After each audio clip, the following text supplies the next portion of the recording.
19th at the Atlanta History Center. We are interviewing Mr. and Mrs. Jules deNeergaard, both natives of New York City. Mr. deNeergaard and Mrs. deNeergaard, thank you for coming. This is Frances Westbrook, the Atlanta History Center, October 19th, with an interview as part of our Veterans History Project. Mr. deNeergaard, I think we will begin our account with you, and then we want to hear about Mrs. deNeergaard's experience during the war years and in Atlanta during the war years. You want my birth date again? Yes, Mr. deNeergaard, would you please give us your birth date and your place of birth? March 22, 1910, Brooklyn, New York. Excellent. And then, what did you go to school there in Brooklyn? I did. I went to public school 185 in Bay Ridge, Brooklyn. And tell us a little bit about your growing up years. My growing up years were very interesting. Completed my school, high school, and decided to go right into business. And I went into the automobile business. I worked for a dealer downtown Brooklyn for 2 years, Ford dealer, and learned the ropes of the business for that. My brother decided to get into business, and he had a Ford dealership out in Queens Village, Long Island. I stayed with him until the war broke out, until I was elected into the service. I was in the New York National Guard, 101st Cavalry. It was all horse. Before the mechanization came in. How did you happen to choose the cavalry? I just had friends that went to the armory, and knowing them, my brother was also a member of the 101st Cavalry, and he went overseas in World War I with that group. The 101st Cavalry was started by Theodore Roosevelt. He was an old cavalryman, and we just liked the camaraderie that we had in the cavalry, with horses and so forth.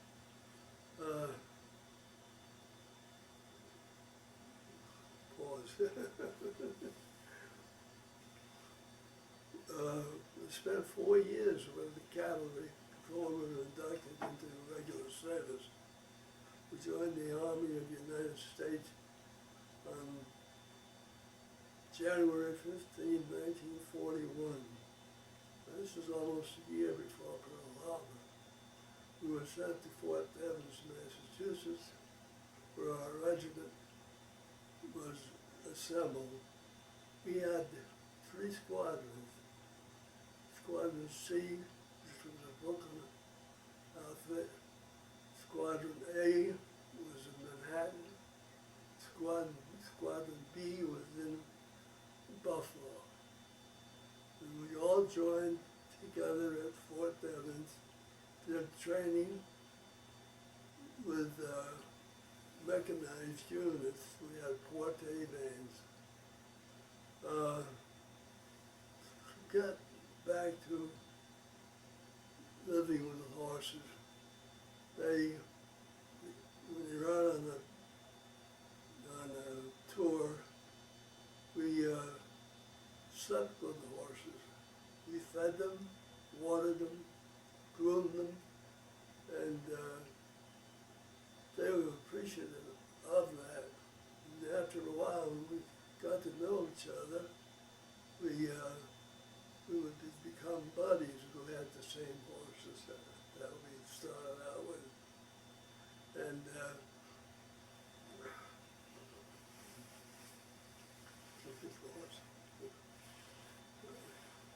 So you were with the horses for 4 years? yes.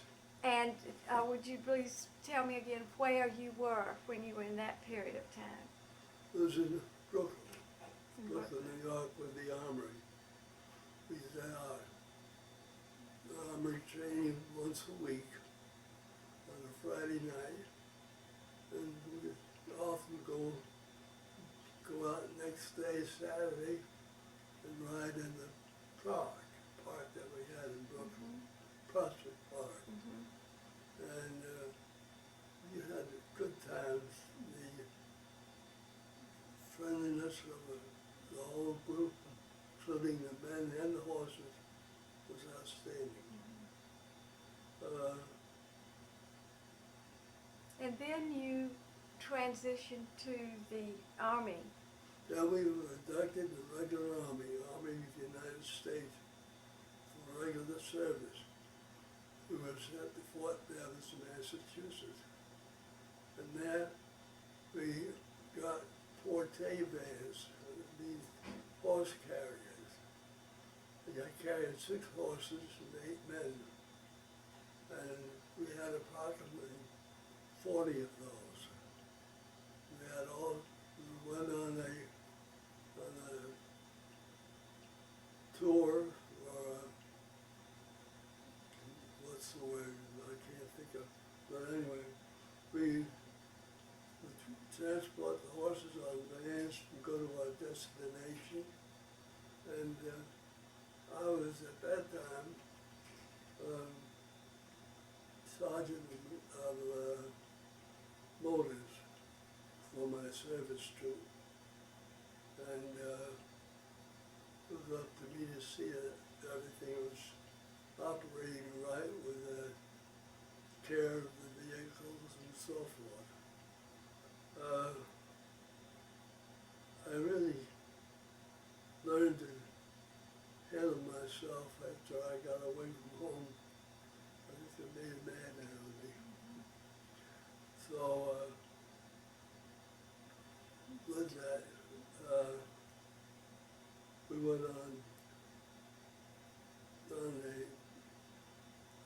tour down to Fort Bragg, took the horses with us, and the whole regiment traveled down in convoy to Fort Bragg. We took the what was the Parkway called? What was the Parkway? The Blue Ridge. Blue Ridge Parkway. And we had a little problem with our vehicles because carrying 6 horses and 8 men caused overheating, especially going up the hills and the mountains. So we got over to Fort Bragg, and they put us in a field, an old farm field, where we set up tents and all of our paraphernalia, kitchens and so forth.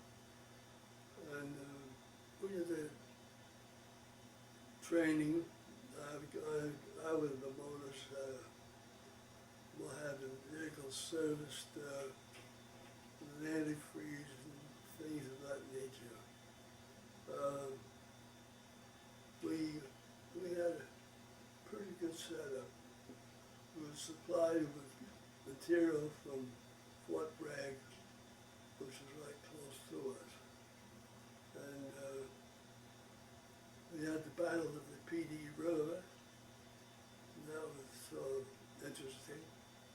And the PD River is right near Fort Bragg. And I think that covers it pretty well. We were there approximately 4 months. Then we headed back to Fort Devens. We were in convoy. We stayed at Fort West Point. We had a bivouac area set aside for us, and we got there late in the afternoon, and we left at 6 o'clock in the morning the next day. And that was on December 7th. And as we went through Connecticut, we saw all the people standing out in the street with flags waving at us. We couldn't understand because nobody ever paid any attention to us before. But then we realized, we got word that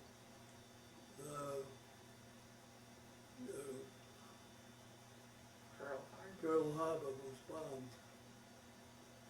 And we just went on as fast as we could to our post in Fort Devens, and we expected to be sent over as a unit. But instead of that, they broke us up into cadres. In other words, many of the sergeants became officers and went to OCS in Fort Riley, Kansas. And other men were sent to form other cavalry units. And I think the 101st Airborne was sort of an outcome from our unit. And we had quite a time. Of course, I went to OCS and got my commission. And from there, I broke away from the 101st, joined a cavalry unit consisting of black men, and you had black men and white officers. Stayed there for about a year. Of course, that was horse cavalry too. Stayed there a year, went back to Fort Devens, and taught weapons. I was there for about 3 months, and from there I went on out to the 119th Cavalry in Fort Lewis, Washington. And we were there, I was there, attached to a troop, and after about 2 months, I was in the troop. We were sent down to border, southern defense, border of Texas and Mexico. We were on the Rio Grande.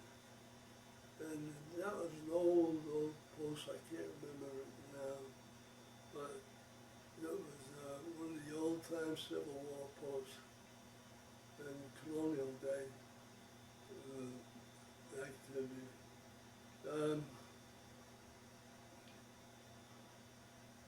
I stayed there for approximately a year and a half, because I had my commission at that time. And what we did was patrol up and down the Rio Grande River. And we had a special unit called an autograph, which is in a Jeep, and that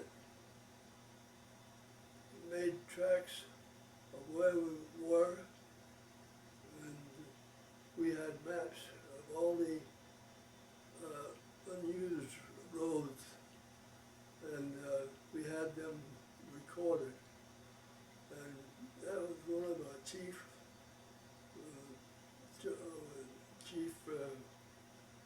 operations that we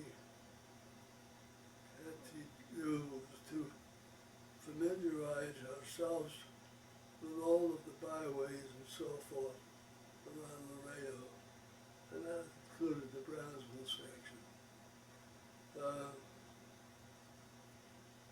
I said, I was there for about a year and a half. I got transferred to Military Intelligence, CIC, Counterintelligence Corps. Went to school, Camp Ritchie, Maryland.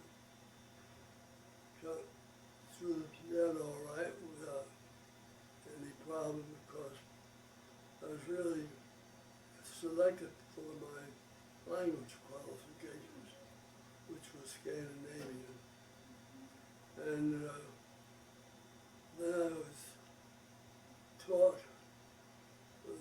classes while I was at that school. And then from there, I went to Fort Meade, Maryland, and taught classes there as well. By that time, the war was pretty well over. We had the bombing of Japan at that time, and that seemed to change the whole picture. And I think it's about covers what my experiences were in the service. Excellent. How did you become familiar with Scandinavian languages? Were your parents My from? parents are from Scandinavia, from Denmark. I used to go over with my mother almost every year and visit my cousins over there, so I could speak the language fluently. So your parents had come to this country They from had Denmark. come as immigrants. Yeah. Do you remember? My mother came over first, Mhm. and she was one of 9 children.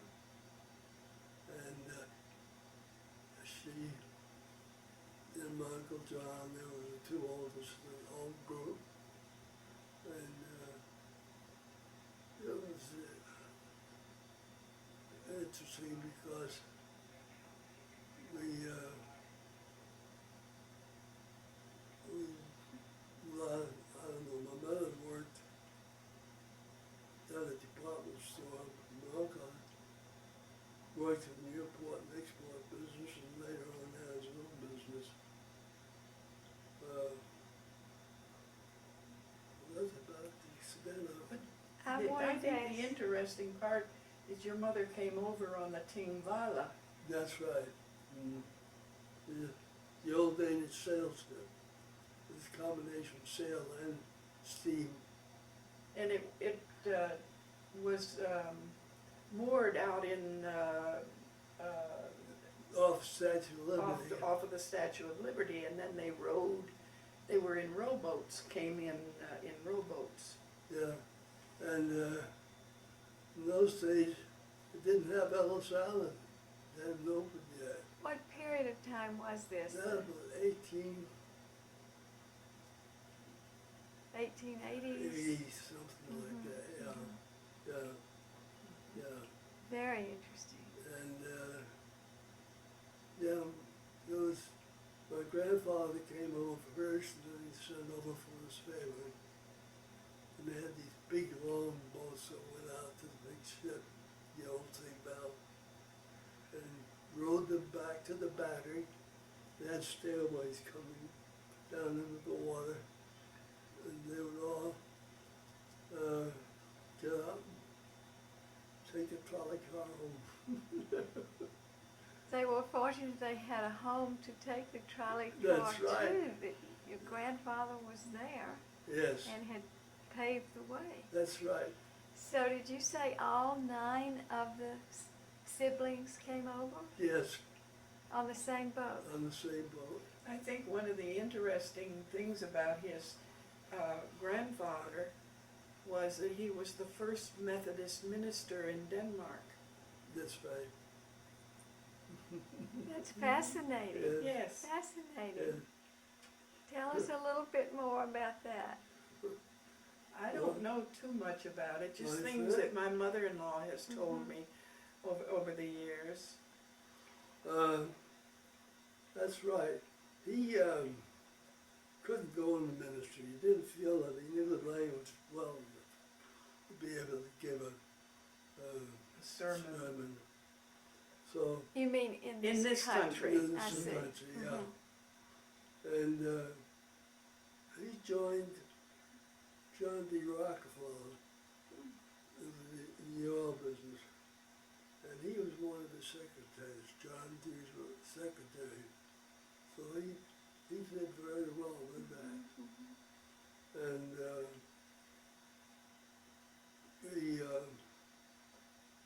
he stayed with the family until his wife died. Then my mother, the oldest one of the girls, brought them up, and so did Uncle John. They both worked. I had an Uncle Lee that joined the Navy, and he helped out. So the family didn't suffer at all. But my grandmother died of pneumonia suddenly. And I think that pretty well covers it, don't you? Mm-hmm. Now, Mrs. deNeergaard, what about your growing up? Where did you grow up? And you mentioned being in the civilian corps. I worked for the Corps of Engineers during the war years.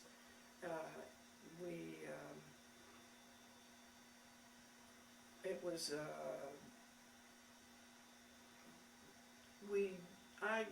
it's hard to explain. I was a file clerk to begin with, and then went on to be secretary. But we did all of the paperwork for the different army stations and forts and so forth.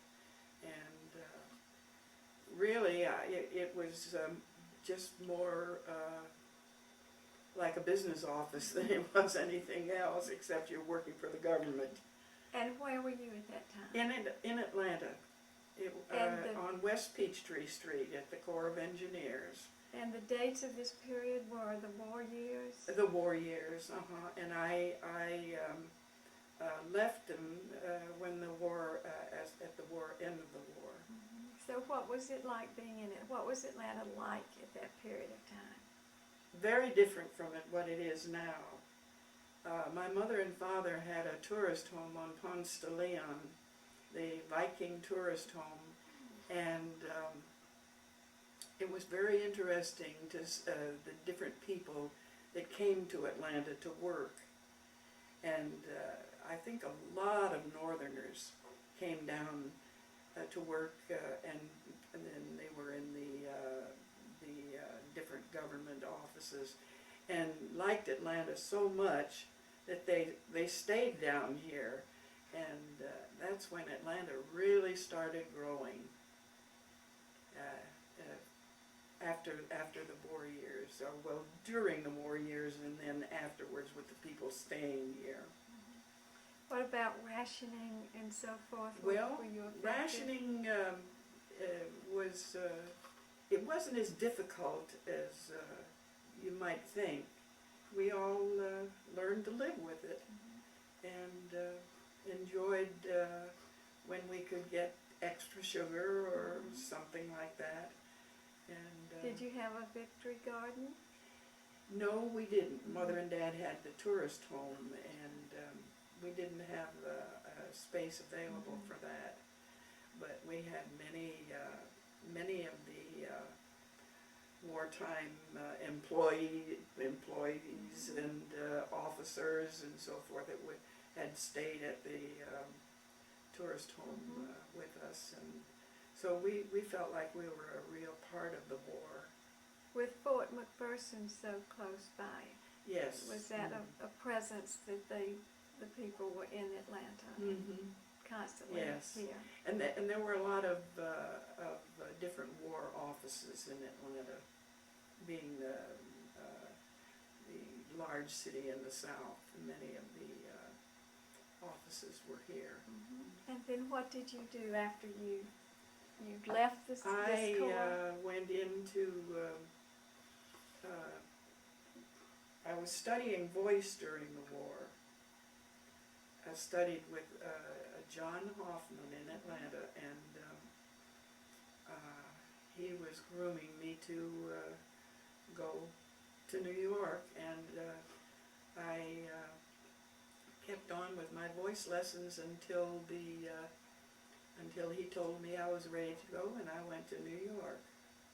How wonderful. And continued with my voice career. I was in a couple of Broadway shows and had a very nice church job. And It must have been a heady experience to be Very much on so. Broadway. It's just almost a dream now after all these years. But it was a lot of fun. Do you remember any specific shows that are your Yes, favorites? neither one of them that I was in were as we call it, a hit. And they didn't last long. I was in one called Music in My Heart, which was all Tchaikovsky music, and then I was in a show called Love Life, and at that time Nanette Fabre was very big on Broadway, and she was the star, and but the show neither one of them ever went over very big, but I had the experience of working on Broadway, and then I went on and did some work with a playhouse where we did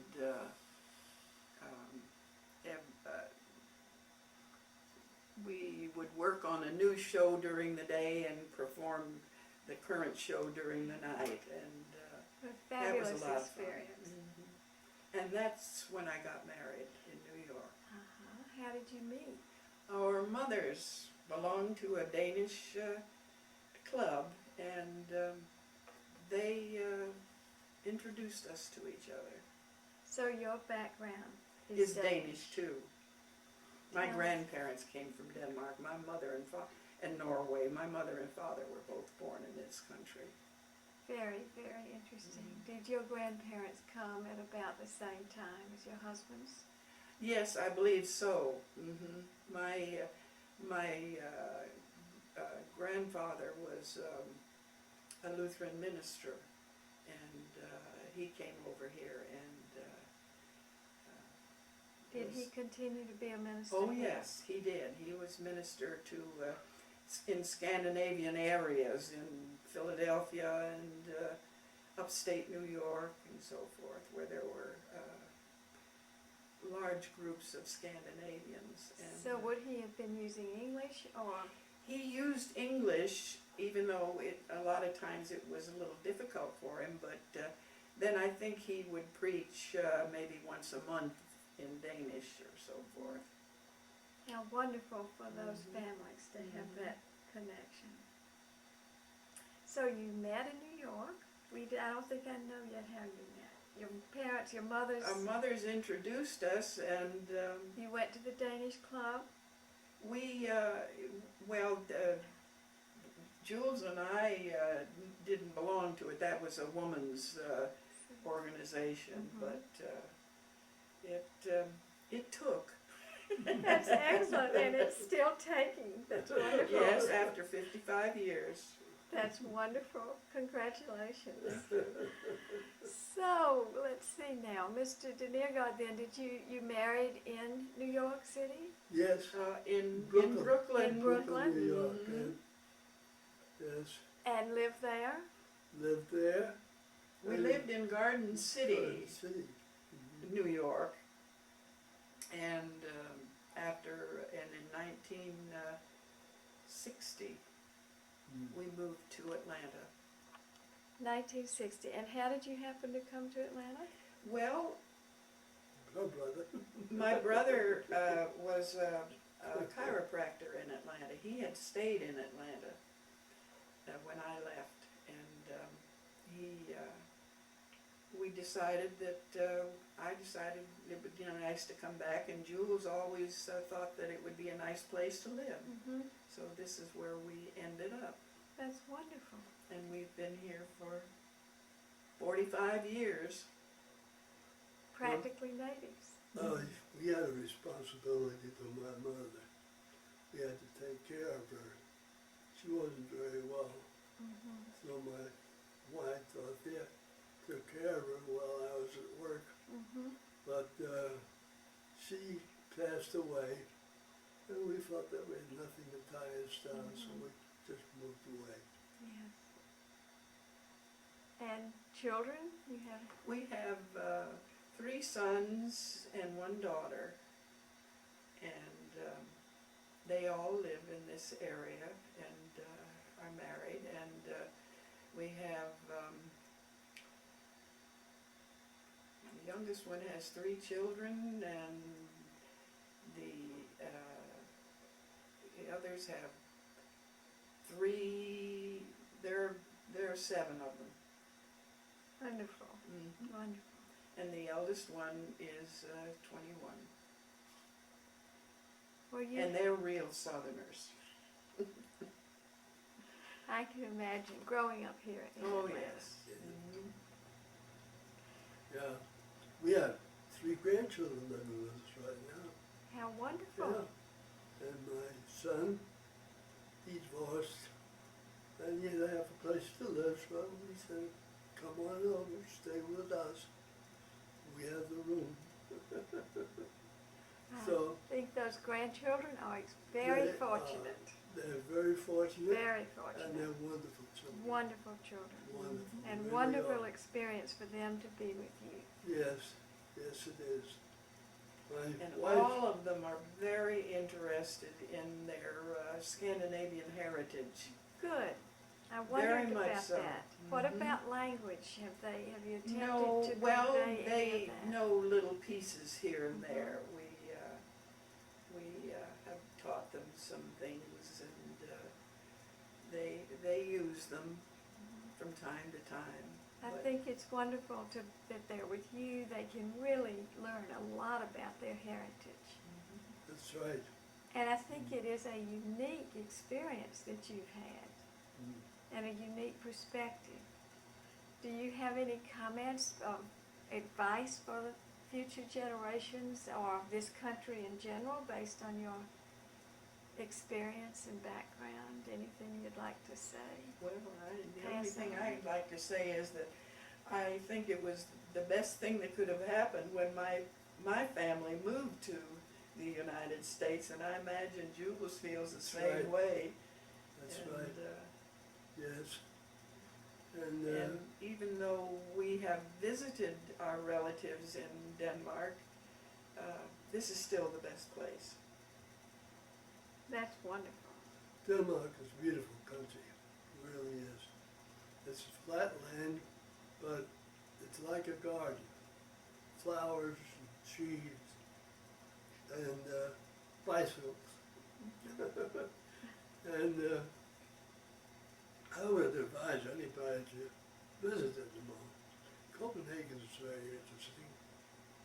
And they have the Tivoli Gardens there, which attract a lot of people. It's a pleasure park.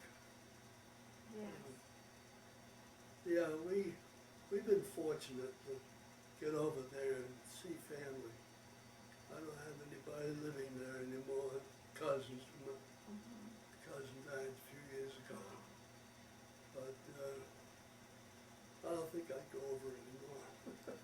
Not at my age. Well, we are glad that you are right here in Atlanta. Thank It's you. our Thank good you. fortune that you are here. Thank you. And thank you so much for sharing your story today. It's a Thank you. fascinating account. Thank you. Thank you.